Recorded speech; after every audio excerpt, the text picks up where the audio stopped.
Shweta Bishnoi. So let's start. आज जो हम मेल रिप्रोडक्टिव सिस्टम की बात कर रहे हैं फ्लावर की, उसका लास्ट वीडियो है जिसमें हम किस तरीके से मेल गेमिटोफाइट डेवलप हो रहा है और किस तरीके से मेल गेमिट बनाता है, that we are going to discuss. तो development of male gametophyte means we are talking about development of pollen grain और it is precocious.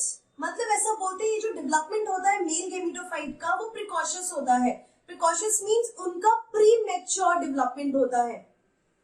Why they are saying that? Because ये जो डेवलपमेंट है male gametophyte का ये तभी शुरू हो जाता है जब पोलन ग्रेन जो है वो माइक्रोस्पोरेंजियम में होता है। सो माइक्रोस्पोरेंजियम में प्रेजेंट होते होते जो पोलन ग्रेन है it starts developing, it starts making male gametophyte. Size of the nucleus, तो पोलन ग्रेन में क्या चेंजेस आते हैं when it is going to make the male gametophyte? So सबसे पहले उसका न्यूक्लियस का साइज इंक्रीज होने लगता है एंड जैसे ही साइज इंक्रीज होता है nucleus will divide into two cells mitotically. बड़े वाले सेल को वेजिटेटिव सेल कहते हैं और छोटे वाले सेल को जेनरेटिव सेल कहते हैं। इससे पहले वाला जो वीडियो है, जस्ट इससे पहले वाला, उसमें मैंने एंड में आपको बताया है कि पोलन ग्रेन का जो स्ट्रक्चर होता है वो किस तरीके से होता है। सो जो पोलन ग्रेन का स्ट्रक्चर, उसमें जो बड़ा सेल है वो वेजिटेटिव सेल होता है और जो छोटा सेल जो वेजिटेटिव सेल के साइटोप्लाज्म में होता है, this is the pollen grain. और पोलन ग्रेन में इरेगुलरली शेप्ड जेनरेटिव सेल का न्यूक्लियस होता है एंड उसी के साइटोप्लाज्म में जेनरेटिव सेल प्रेजेंट होता है। So this bigger one is vegetative cell और उसके साइटोप्लाज्म में ये जेनरेटिव सेल है। ये बड़े वाले वेजिटेटिव सेल का न्यूक्लियस है। वेजिटेटिव सेल को आप ट्यूब सेल्स भी बोल सकते हैं। It has abundant reserve food, इसीलिए एक तो इनका साइटोप्लाज्म डेंस होगा और इनके साइटोप्लाज्म में बहुत सारे वैक्यूल्स भी प्रेजेंट होंगे because they are having a lot of reserve food. Then large irregularly shaped nucleus and it is vacuolated. It has vacuolated cytoplasm. Then smaller generative cell, small होता है, floats in the cytoplasm of vegetative cell, undergo a lot of changes and it forms two male gametes.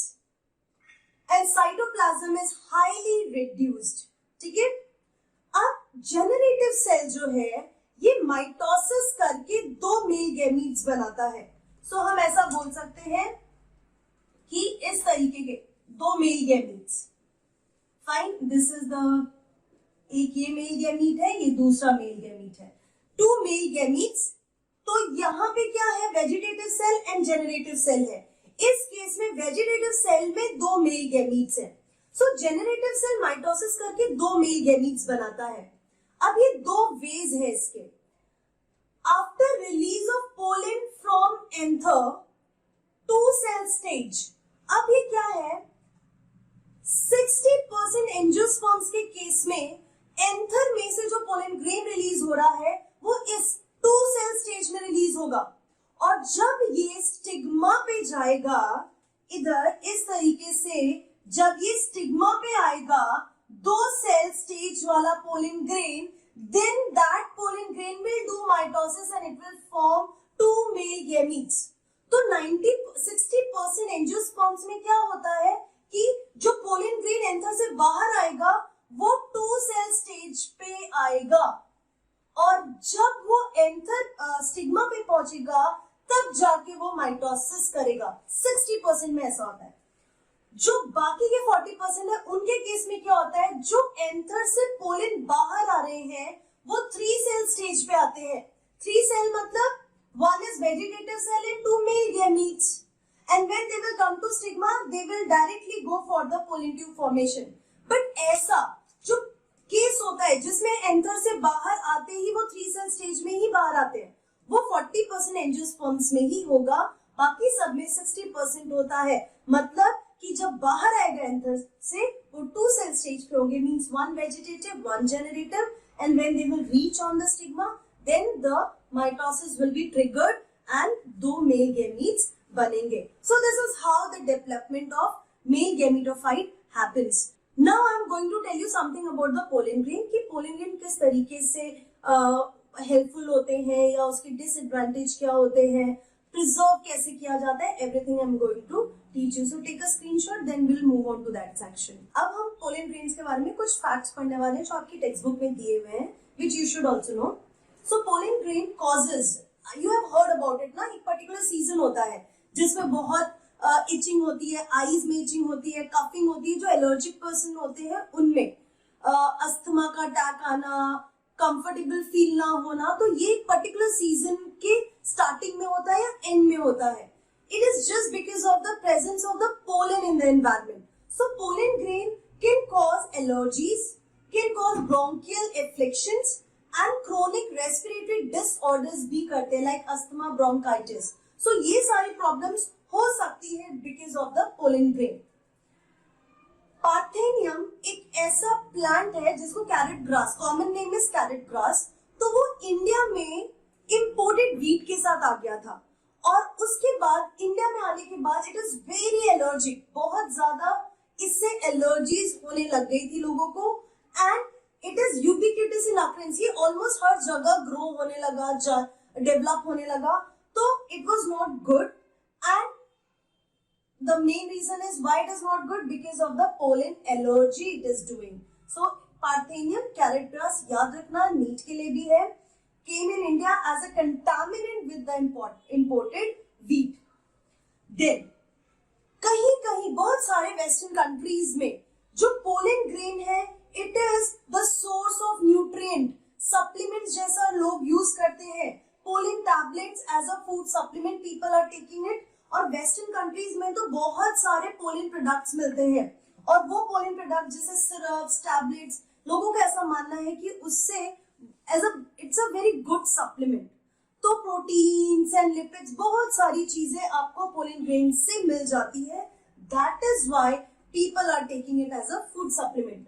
And ये भी माना जाता है कि जो athletes होते हैं, रेस हॉर्सेस होते हैं, उनका जो परफॉर्मेंस होता है वो भी इंक्रीज होता है because of the pollen grain और पोलन में जो भी न्यूट्रिएंट वैल्यूज होते हैं उसकी वजह से. देन pollen viability. Pollen viability, viability का मतलब होता है is the period for which pollen grains retain the ability to germinate. ये पीरियड होता है, जैसे कि पोलन ग्रेन बाहर आया एंथर से, उसके बाद वो कितने टाइम तक एक्टिवली जर्मिनेट कर सकता है pollen tube, that is called pollen viability. Varies from species to species. ऐसा नहीं होता कि सब पोलन का सेम ड्यूरेशन होता है viability का. It depends on species to species. Also depend on the humidity and the temperature. तो ये जेनेटिकल तो है ही, प्लस उस एरिया का ह्यूमिडिटी और टेम्परेचर भी मैटर करता है वाइबिलिटी के लिए. जैसे राइस और वीट जैसे कुछ प्लांट्स होते हैं, क्रॉप्स होते हैं, उनके केस में these pollen grains will be viable just for 30 minutes. इस 30 मिनट में ही वो पोलन ट्यूब जर्मिनेट कर सकता है. After that 30 minute it is not having any use, it will be dead. Then rosaceae, leguminosae and solanaceae जो है, ये जो फैमिलीज हैं, इनके कुछ मेंबर्स जो हैं उनके pollen grain are viable for the month. तो इन केस में, क्रॉप्स के केस में 30 मिनट, बट इनके कुछ मेंबर्स के केस में, नॉट ऑल मेंबर्स के केस में, the pollen grain will be even viable for a month और मोर देन दैट. तो ऐसे कुछ प्लांट्स हैं जिनके बहुत सालों तक भी वाइबल रहते हैं. This pollen can be preserved, जैसे कि जीन बैंक्स होते हैं, सीड बैंक्स होते हैं, वैसे ही पोलन बैंक्स होते हैं.